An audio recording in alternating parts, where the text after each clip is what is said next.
Berapa menit? Nggak harus 30 menit. 30 Bu. Mudah-mudahan. Kurang boleh? Boleh, boleh. Oke Bu, ini udah saya Selesainya rekam. ya. Seselesainya nggak apa-apa. Iya, Ya, iya. ya, oke baik. Selesainya nggak apa-apa. Iya. Ya. Assalamualaikum Bu Eli, gimana kabarnya?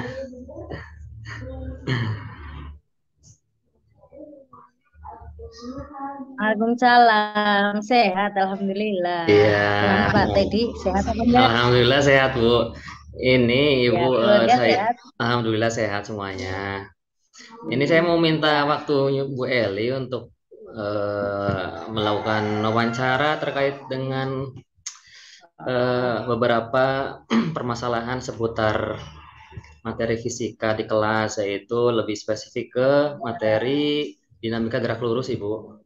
Mungkin Oh ya. sebelum ke wawancara mungkin barangkali Bu Eli mau memperkenalkan diri dulu, silahkan biar lebih santai. Hmm, ya. Bu Eli, monggo. Ya, ya. Ya, Nama saya langsung saja ya Pak. Nama saya GG Bu. Eli Titi Hoeria. Ngajarnya di Mandua Cilacap. Sementara ngajar kelas 10 sama kelas 11. Yang kelas ini pas kebetulan materi itu juga pas kelas 2 ya. Jadi, Ya, jadi saya ngajar pas kelas 2. GG. Sama IKM. Di kelas 10 kan sekarang IKM. Jadi ngajar 10 sama 11. Ya, GG. Iya, Bu Eli ini Iya. eh, tahun lalu pernah menjadi fasilitator daerah nggak Bu untuk Kabupaten Cilacap Mapel Pusaka. Iya. Iya, Iya, saya pas tahun kemarin diklat Fasda di Jogja, jadi perwakilan dari Kabupaten Cilacap sebagai fasilitator daerah iya, cuman di satu-satunya Bu Kementerian Eli nggih. Agama. Iya, Cuman pas satu-satunya. kebetulan, iya. Nggak ada partnernya. Satu soalnya. Iya. eh, Baik, Bu Eli langsung ke pertanyaan yang pertama. Ini berkaitan dengan kesulitan siswa dalam membedakan massa sama berat. Ini terkadang ketika saya ngajar materi ini, itu masih banyak siswa yang menjumpai kalau yang satuannya kilogram itu masih dianggap berat. Itu di kelasnya Bu Eli pernah nggak menjumpai seperti itu dan kira-kira apa penyebabnya Bu? Penyebabnya. Oh. Iya, ada di sebagian siswa ada yang susah membedakan antara massa dengan berat karena mungkin kalau dalam kesehari-hariannya orang-orang ketika mau nimbang badan nanyanya kan abotnya berapa gitu. Jadi dikira dalam bahasa Indonesia itu berat. Salah satunya seperti itu. Jadi Nggih. ketika ditanya berat sama massa itu kalau nimbang massa apa berat kadang bilangnya berat kayak gitu karena dikiranya kalau di bahasa Jawa kan biasanya bobotmu atau berat apa abotnya berapa kayak gitu kan dikira kalau bahasa Indonesia kan Ya, abot itu berat jadi sebagian ada yang susah tidak bisa membedakan antara massa sama berat habis itu terus dia dijelaskan kalau massa itu misalkan satu besaran pokok kayak gitu terus kalau berat itu gaya jadi beda kalau gaya kan satuannya Newton kalau massa satuannya kilo jadi ketika nimbang badan itu adalah massa bukan berat kayak gitu nanti dijelasin ke anak-anak itu yang itu yang tidak bisa atau yang bingung antara berat sama massa seperti itu. oh ya, jadi terbawa sama kesalahan dari kehidupan Iya sehari-hari ya dari Bu. kehidupan sehari-hari. Iya. Heeh. Hmm, ya, terus selanjutnya dalam hal memperkenalkan jenis-jenis gaya, Bu, ke siswa, saya juga pernah menjumpai kesulitan bahwa anak itu, siswa itu ternyata hanya mengenal gaya itu sebagai tarikan sama dorongan. Padahal selain itu kan masih banyak lagi gaya-gaya yang lainnya yang bekerja pada sebuah benda atau sistem. Nah, eh, menurut Bu Eli ini bagaimana penyebabnya? Apa penyebabnya kira-kira? Hmm. Mungkin dari beberapa ketika di kelas 11 kan banyak gaya yang kompleksnya lebih banyak daripada ketika anak itu pas di kelas SMP. SMP kan ada ya materi tentang jenis-jenis gaya. Jadi mungkin dalam Iya, penyampaian di SMP atau konsep yang dikenalkan di SMP-nya itu hanya gaya tertentu, misalkan gaya dorong, gaya tarik itu. Sedangkan pas di kelas 11 atau tentang materi itu adalah tidak hanya yang gaya tarik sama gaya dorong, masih banyak yang lainnya. Jadi itu mungkin penyebabnya. Jadi anak masih masih kesulitan atau untuk mengidentifikasikan tentang banyaknya gaya, macam-macam gaya kayak itu. Karena mungkin dari awal SMP-nya itu yang belum belum lengkap kayak gitu. Oh ya, di kelas 10 ya Bu ya, materi dinamika gerak lurus itu, kayak kalau nggak salah, Di di kelas, kelas 10 ya, di kelas dari 10, dinamika dinamika gerak rotasi kelas lurus, yang lurus Bu, 11. Kalau kelas 10, oh ya, oh ya, ya kelas iya 10. kelas Tapi 10. yang kurikulum merdeka nggak ada. Oh gitu, Kurikulum merdeka yang, yang kelas 10 sekarang nggak ada. Iya, heeh. oh gitu, Yang oh, kurikulum yang berat, yang 10 sekarang itu kayaknya masuknya ke kelas 11 besok. oh Yang gitu, kurikulum merdekanya. oh ya, Heeh. Sekarang cuma 3 bab kayaknya. Jadi malah belum itu. Masih sederhana materi yang kelas 10 oh tentang ya, besaran, besaran, pemanasan global sama energi, sumber energi dah itu gitu. yang Pas semester 1 tahun satu. itu. Oh setahun tiga Heeh. bab. Itu selama 1 tahun tiga materi itu yang kelas Oh, KM yang sekarang ya longgar yang banget ya kelas Bu ya. 10-nya. Anu apa namanya Iya, waktunya jadi yang sangat. macam-macam gaya belum di kelas 10. Jadi Kalau kelas masuknya di 11 itu kelas 11. gaya-gaya yang dinamika rotasi. Iya. Oh, jadi gaya apa di dinamika gerak lurus sama rotasi jadi satu nggih Bu di kelas 11 ya. Kalau kelas 10 yang IKM besok iya. Kalau kelas 11 kan sekarang dinamika rotasi. Kalau kelas 11 sekarang pas kelas 10-nya ya gerak. Hmm. Oh gitu. Oh iya iya. Ah, Iya. ya. Terus selanjutnya ini saya juga menjumpai kesulitan saat menjelaskan konsep gaya sentripetal Bu ke siswa. Ini kaitannya dengan gaya-gaya yang lain karena gaya sentripetal kan juga termasuk gaya. Nah, ini Jenis gaya. menurut Bu Iya. Eli bagaimana dan apa penyebabnya? Mungkin dari anak atau siswa yang bingung atau tidak mengetahui itu awalnya mungkin dari apa itu gaya seni petal sendiri kan masih bingung karena itu baru termasuknya baru dengar kayaknya gaya seni Ya, petal kayak gitu. hmm, Jadi anak-anak banyaknya masih bingung terus cuma mungkin dilihat lihat dari buku atau apa kalau hanya sampaikan rumusnya saja nanti masih kurang kurang memahami makna dari gaya senipetal itu sendiri. Jadi anak harus lebih literasinya diperbanyak lagi itu kayaknya untuk mengetahui hmm, penyebab atau adanya gaya senipetal itu apa tidak hanya rumusnya saja. Jadi harus iya betul. literasinya atau cari-cari lebih banyak lagi Lebih kayak banyak gitu. lagi, Bung, ya betul. Ya, Ya, oke. Kemudian gaya ini kan termasuk besaran vektor ya, Bu ya, selain punya nilai dan punya ya, arah. Dan saat kita menjelaskan konsep gaya juga tidak terlepas dengan visual gambar ya, Bu ya. Nah, ini biasanya anak itu ya. kesulitan dengan arah arah jenis-jenis gaya. Nah, ini menurut Bu Eli penyebabnya apa, Bu? Ada siswa yang kesulitan dengan arah gaya Ya. ini. Biasanya siswa-siswa itu yang kesulitan ketika menentukan atau menggambarkan arah gaya yang ada sudutnya biasanya. Ketika yang menentukan arah kiri kanannya kan horizontal Hmm, vertikal anak biasanya dikenalkan di matematika. Yang arah hmm. kanan kiri atau vertikal atau horizontal kan itu udah. Tapi yang susah biasanya yang membentuk sudut itu yang miring gayanya. Jadi itu yang susah. Biasanya anak kesusahannya di situ. Jadi harus harus matang matematikanya, sinus kosinusnya kayak gitu yang ketika yang gayanya miring itu. Biasanya kesusahannya di situ kan diambil nanti yang horizontal sama vertikal ketika miringnya. Susahnya di situ. Kalau kalau langsung gaya yang ditentukan arahnya langsung kelihatannya ke kiri kanan atau ke atas bawah itu anak biasanya mudeng, tapi yang miring yang ada sudutnya itu yang susah. Biasanya seperti itu. Ya miring, baik itu miring gayanya atau Iya, miring yang membentuk bidangnya ya. sudut. Bidang, Iya, miring gayanya, iya, bidangnya, iya, gayanya, iya, bidangnya, biasanya itu ya bingung. biasanya, ya Iya, biasanya, biasanya siswa kesulitan menguraikan vektor gaya berat ya Bu ya, kalau pas miring, pas bidang ya, miring ya Bu ya. kalau miring terutama itu, Hmm. Nah, iya ya, ini Betul. itu Gambar terus dipraktekkan gambarnya. itu hal yang sulit manakala siswa itu belum memahami konsep trigonometri, Bu ya. Iya, heeh. Jadi Hmm. konsep matematikanya harus jelas ekonometrinya. Nah, ya itu misalkan siswa belum dapat materi itu, apakah kita juga meluangkan waktu untuk membahas itu dulu apa gimana, Bu? Misalkan kan siswa belum mengenal Ya, sinus ya kosinus biar atau gimana? biar siswanya mm, bisa atau mengetahui ya sedikit memberitahukan tentang itu sudut yang sisi sinus, sisi miring, sisi depan, sisi samping kayak gitu, mengenalkan ya. Nanti Oh terus ya, diperdalam di matematikanya. Heeh. Jadi sudut ini nanti sinus apa, sisi miring di sisi depan atau sisi samping sisi depan ya gitu. Pak.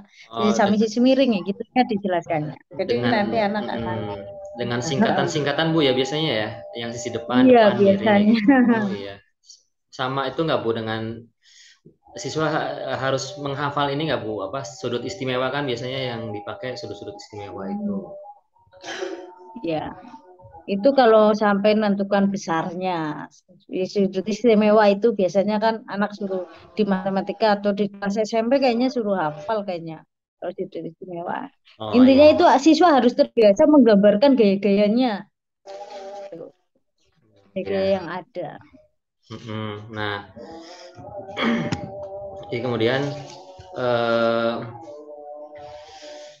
ya tadi juga sedikit dibahas juga kalau bidang miring sama gayanya yang miring itu kan siswa kesulitan menggambarkan apa namanya arah sama apa namanya uraian vektornya. Ini apakah karena selain penguasaan konsep trigonometrinya yang masih siswa belum menguasai, apakah juga karena siswa itu memang belum memahami konsep vektor juga, Bu ya?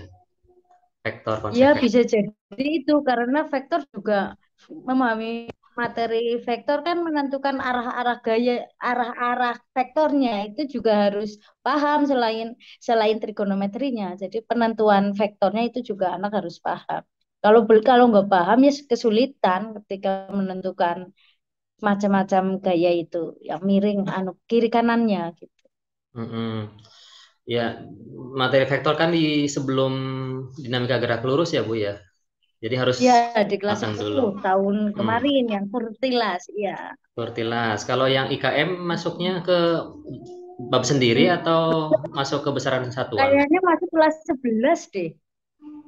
Vektor? Sementara kayaknya kelas 11 belum belum belum belum nyampe ke situ. Kayaknya saya buka vektor nggak ada deh di kelas 10. Nanti dilihat lagi lupa saya. Eh, Sementara cuma besaran dan satuan kayak gitu sama hakikat fisika. yang kelas 10. Iya, kayaknya Oh, vektor masuknya kelas 11. Dijabarkannya di kelas 11. mm, mm, mm. Oke. Terus ke ini, Bu, membahas soal penerapan hukum hukum Newton. Hukum misalkan nih, hukum 1 Newton kan penerapannya ada pada keseimbangan benda ketika diikat sama dua tali. Nah, dua tali itu kan membentuk sudut tertentu. Nah, ini juga siswa kesulitan. Ada yang kesulitan ya, mayoritas kesulitan dalam memahami jenis soal yang seperti ini. Ini apakah juga lagi-lagi permasalahannya karena tidak pahamnya siswa terhadap vektor dan trigonometri atau ada hal lain, Bu? Mungkin barangkali yang melatar belakang kesulitan. Itu anu ulangi Mas. Ya, benda yang digantung dengan dua tali. Ulangi. Ya, Banyak soal yang ini. berkaitan dengan ini, Bu. Soal yang berkaitan dengan benda Hmm. yang Hmm. digantung dua tali. Dua tali. Ya. Itu kan siswa juga kesulitan, Bu, dalam menguraikan gaya tegangan talinya. Vektornya maksudnya.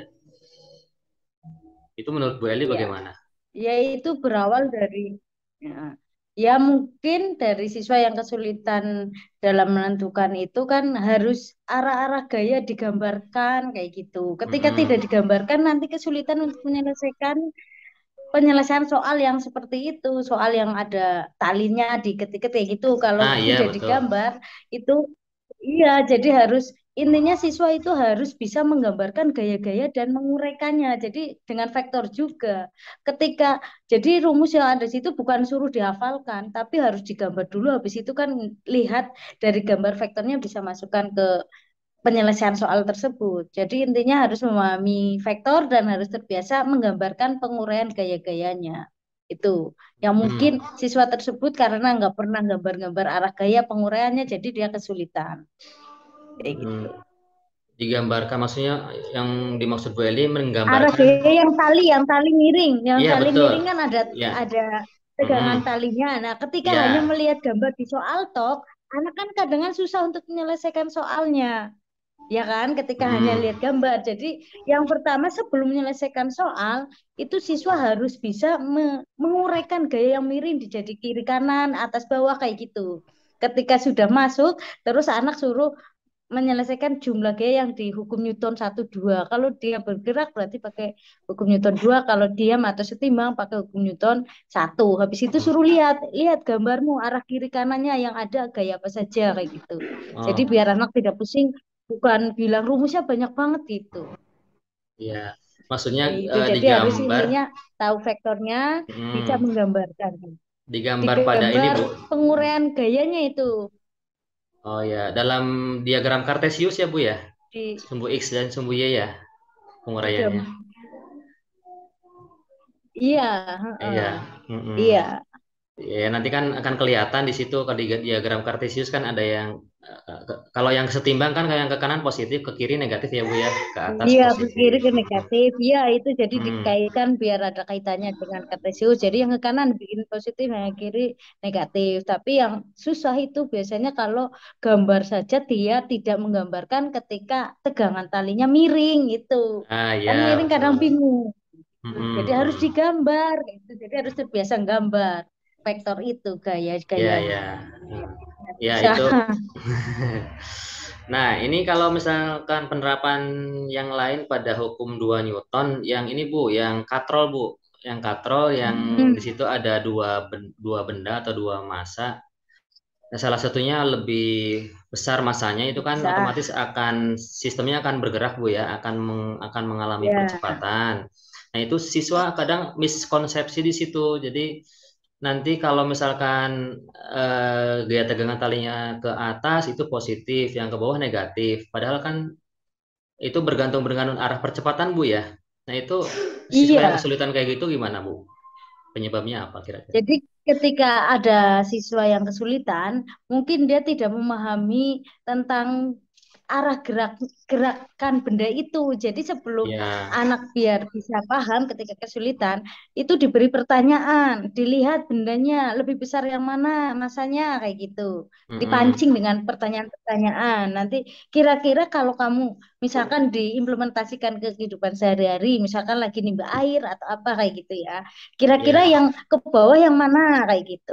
Terus digambarkan arah gaya-gayanya, baru dijelaskan tidak selamanya yang ke atas positif, yang ke bawah negatif, tapi harus sesuai dengan arah gerakannya itu yang gaya yang sama dengan gerakannya itu yang positif. Yang positif. Kalau gerakannya dengan gayanya berlawanan itu negatif, jadi kayak gitu. Jadi diperjelas ke anaknya sama dicontohkan ke kehidupan sehari-hari sambil membayangkan sama digambar kayak gitu. Membayangkan betul harus bisa berimajinasi Ya Bu ya. kan harus bisa meditasi diimplementasikan kehidupan sehari-hari. Anak kan biasa misalkan nimbah air, berarti kan langsung punya bayangan ketika airnya yang sini lebih banyak, ini lebih sedikit, kira-kira yang bergerak ke bawah siapa kayak gitu kan, Iya, pancing-pancingan pertanyaan. iya itu sangat Lama-lama mudeng. sangat aplikatif Bu ya Iya. kalau dikaitkan dengan itu ya tim apa namanya? Iya, jadi anak nanti ngambil ke situ. Hmm, ya, ya. Terus ini Bu yang berkaitannya dengan hukum 3 Newton yang tentang ini Bu, tentang gaya kontak yang dua benda Mm-mm. yang ditumpuk. Nah, itu juga Iya. siswa kesulitan sekali itu dalam memahami mana yang gaya aksinya, mana gaya reaksinya itu bagaimana menurut Bu Eli? Penyebabnya apa? Iya, itu biasanya anak hanya tahunya gaya aksi reaksi, berarti yang satu Mm-mm. beraksi, satu aksi. Jadi harus lebih dipahami itu. Kadang yang gaya kontak kan bingung karena gaya Mm-mm. kontak si apa kayak gitu. Jadi harus di anak suruh lebih memahami lagi tentang gaya kontak kayak gitu. Ketemuannya. Jadi tidak hanya apa pengertiannya saja tentang kayak aksi hukum Newton 3. Jadi dicontohkan lagi juga bisa itu. Misalkan Mm-mm. orang berdiri antara kaki dengan lantai, itu kayak aksi-aksi apa bukan? Itu dicontohkan dengan kehidupan sehari-hari lah banyak kayak gitu. Mm-mm. Plus mungkin Dengan digambar juga Bu ya. yang dituntut. Mm-mm. Iya, itu digambar arah-arahnya itu penting. Penting ya. Jadinya biar tahu. Mm-mm. Ya.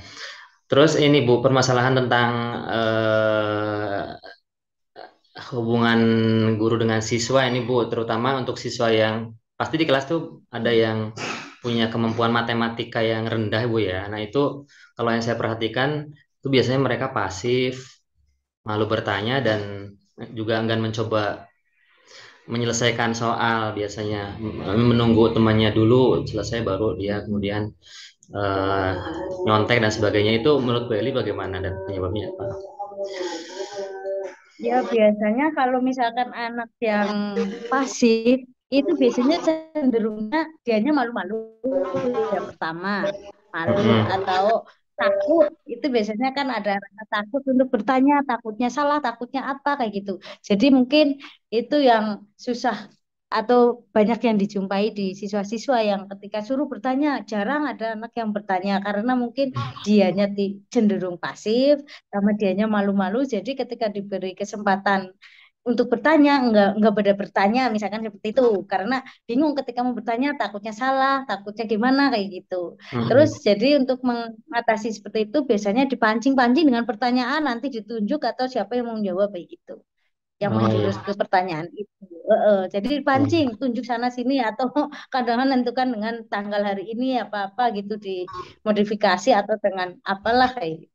Oh Jadi ya. nanti anak biar semua berpendapat atau nanti ketika presentasi juga ya harus maju depan terus anak-anak suruh berpresentasi atau komunikasi biar tidak malu untuk berbicara.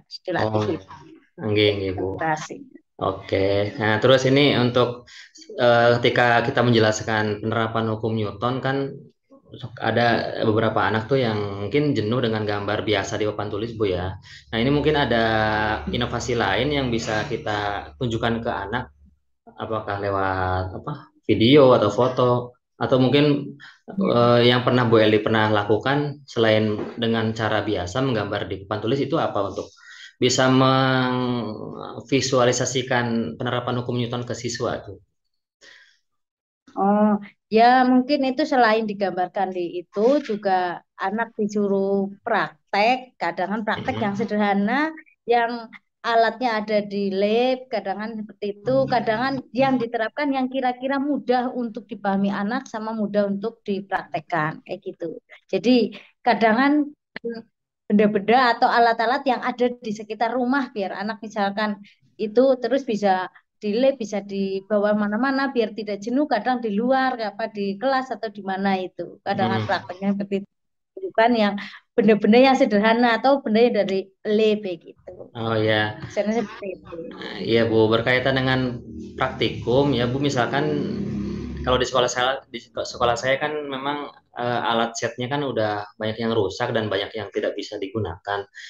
Mungkin Ya. dari Bu Eli ada pengalaman percobaan sederhana apa yang bisa dilakukan untuk apa ya, untuk menggambarkan tentang penerapan gaya itu Bu. Alat percobaannya apa kira-kira yang mungkin Bu Eli pernah? kalau yang Kalau yang gaya itu membayangkan Hmm. misal yang pertama ngasih tahu implementasikan misalkan yang tali-tali miring itu kalian bisa Hmm. praktekkan di rumah dengan misalkan kalian hobinya menanam pohon atau bunga kalian cantelkan di depan buat hiasan pakai tali-tali kayak gitu. Jadi terus sudutnya sekian kan kalian bisa nyari tegangannya misalkan itu yang sederhana atau Hmm. bisa alat ada yang di lab kayak gitu untuk praktek atau kalau misalkan yang hubungan antara menggelinding atau itu bidang miring anak suruh bawa yang ada di rumah batu baterai atau paralon ya itu sama papan yang miring kayak gitu terus di waktu kecepatan dari kecepatannya bisa itu yang sederhana yang kira-kira mudah anak dibawa terus bisa di luar di samping dengan alat yang ada di lab.